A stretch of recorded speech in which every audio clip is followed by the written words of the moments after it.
The National Brotherhood of Fathers' Rights welcomes you to an enlightening presentation for fathers in trying situations. Join us for a private audience discussion with Mr. Dennis Gack, founder of the National Brotherhood of Fathers' Rights, and questions by Mike Hill, an NBFR associate. On this audio companion CD, Dennis will give you insights into a wide variety of fathers' rights cases. Mr. Gack has authored the 9 books in the complete Father's Rights Protection System that you've received. He has an extensive legal background with 20-plus years in family law, and specifically in fathers' rights cases. He's a source of knowledge that even practicing attorneys turn to for insight and valuable information. This audio companion CD provides legal information, and our information is not to take the place of individual legal advice as obtained by an attorney. This CD is a fast-track primer, giving you a quick review of many common fathers' rights issues. Let's listen in now. Next area that I want to get into is what Mike asked about before, false allegations. It's one catch-all type area here called restraining orders for domestic violence, false allegations, orders of protection, and something called anti-harassment orders. They're all kind of the same. They're emergency ex parte orders, which I've covered before, where mom or dad or one of the parties goes to the court, files some kind of an emergency order to get their kids or keep the other parent from seeing the kids immediately. There's usually some kind of allegation or shock factor that's involved. This is where the false allegations come in, Mike. You know, we were talking about before.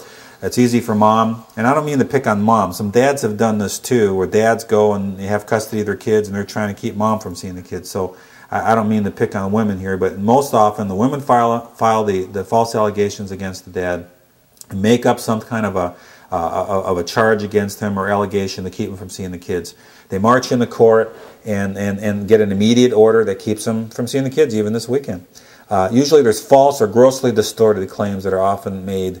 Sometimes there can be some truth involved, but it's grossly distorted. False allegations, in my opinion, are a learned behavior because the family courts seem to condone it. Learned meaning mom has learned that if she can go to court, make false allegations, the courts will listen to her and enter some kind of an order that will keep you from seeing your kids. Women gain the upper hand in a case by falsely alleging that they're afraid or some domestic violence has occurred or sexual abuse. The worst thing that can possibly happen in these types of orders is some kind of allegation of molestation or that you've abused your kid. It's almost like an atomic bomb. You know, once a statement like that is made, it's virtually is impossible to prove you didn't do something unless witnesses were there. Most of these relationships are just one-on-one, mom and you and the child around. No one can testify to anything. It's your word against hers. Mom gets the edge in court. There are ways to fight against this. I advocate you've got to fight vigorously to get her back on her heels for making false allegations or grossly distorted allegations. In my opinion, if you don't fight hard and get this nipped right now, she'll learn a pattern of making false allegations against you. Even if you get the immediate one solved, she'll keep coming back, make false allegations until eventually you end up without your kids. The cloud can hang over your entire case. My suggestion is, one thing is you can file a civil tort claim against the ex for defamation of character, intentional infliction of emotional distress, interference with familial relationships, or interference with business relationships. There are a ton of other areas that you can sue her for as well. But she's got to learn that if the family court is going to give her what she wants or err in her favor for the quote-unquote best interest of the kids, which you'll hear all the time, you can go into civil court and at minimum sue her so she has to fight and answer, you know, why she's made these false allegations against you. Tort claims are only used, and a tort, by the way, a tort claim, T-O-R-T, a tort is a civil wrong. It's a French word, which means she's damaged you. It's a civil wrong. It's only used to get her back on her heels. You're not really going to win monetary damages. The only thing you're going to be able to get her to do is to stop doing what she's been doing, which is making false allegations, trying to stop you from seeing your kids, those sorts of things. Don't expect to win money out of this. It's what I call the paper blizzard. If she is trying to do something against you to keep you from your kids, or be abusive child support wise, file as much paperwork as you can, as quickly and as accurately as you possibly can, to get her answering all her allegations. You need to give her, guys, something to lose. If she doesn't have something to lose, she's going to continue to do what she's been doing, which is keep you from your kids and adversely affect your rights. If she has something to lose emotionally, physically, financially, she's got to pay her attorney every time she goes to court to fight against, basically her nonsense. Even if her parents are paying for it, they're going to get tired of paying for it. She's going to get tired of paying money. She's going to become emotionally devastated by the process. Every time she turns around, she gets served with papers. You'll train her, basically, very much like Pavlov trains his dogs, that it's easier to follow the orders and do what's right than it is to fight you. And that's a really good analogy, and one of the best pieces of information I can possibly give you. Know your rights is another thing.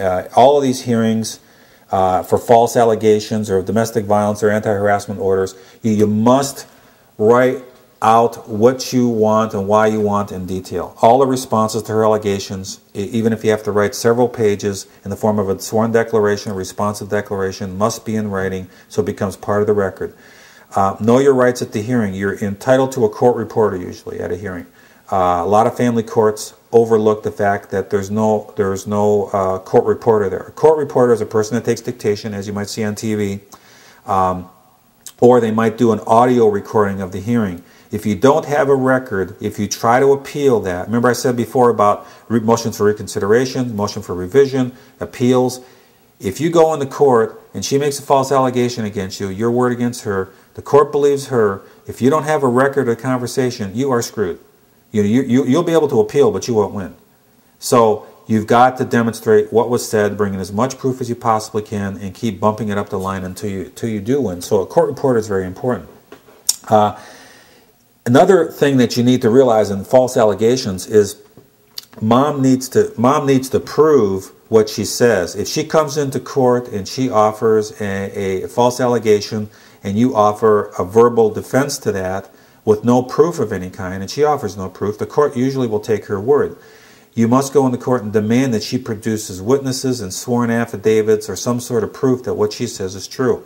And if she can't do that, she technically shouldn't win her case. It's important to bring those things up because on appeal, those are important factors. At the lowest level, a judge, the magistrates and commissioners are usually like referees on a playground for kids. I mean, they just want to separate the parties, issue a restraining order, and move on to the next case. It's just kind of a stopgap cure-all for everything.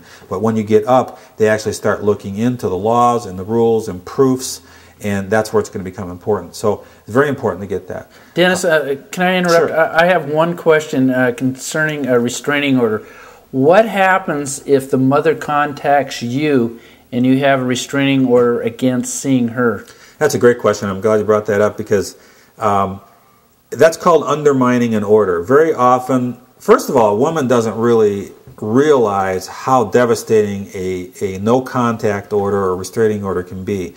Once she files something with the court, it's usually turned over to the police. The police will either issue a ticket or a subpoena to court. You have to come into court and defend yourself. Now, you're immediately kept from your kids, but let's say what happens very often is mom decides she wants to drop the restraining order. She wants to call you, get back together, she's sorry, you had a fight. What she doesn't realize is that it's no longer in her hands. It's turned over to the state. The state can prosecute it with or without her permission, whether she wants to withdraw it or not. Now, to answer your question, Mike, once she files that restraining order, technically speaking, it is against you from contacting her or coming within 100 yards of her or 100 yards of the child. But she can contact you technically, legally.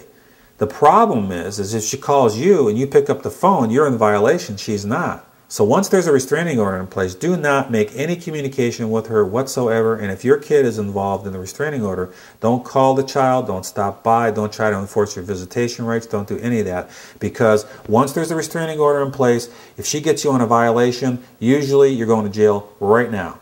I mean, they don't even pass go, don't collect $200, you're going right to the can.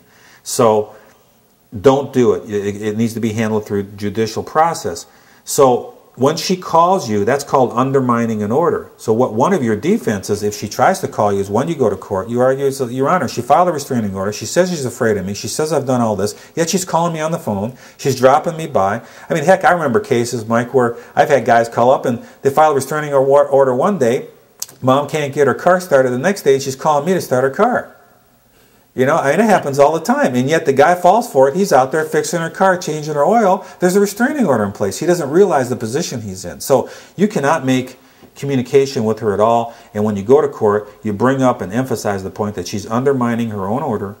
You know, if she's so afraid, this order shouldn't exist because there's no reason for it. If she were that afraid of me or if I did something, you know, she shouldn't be calling me for any reason. So don't fall for it. That's good to know.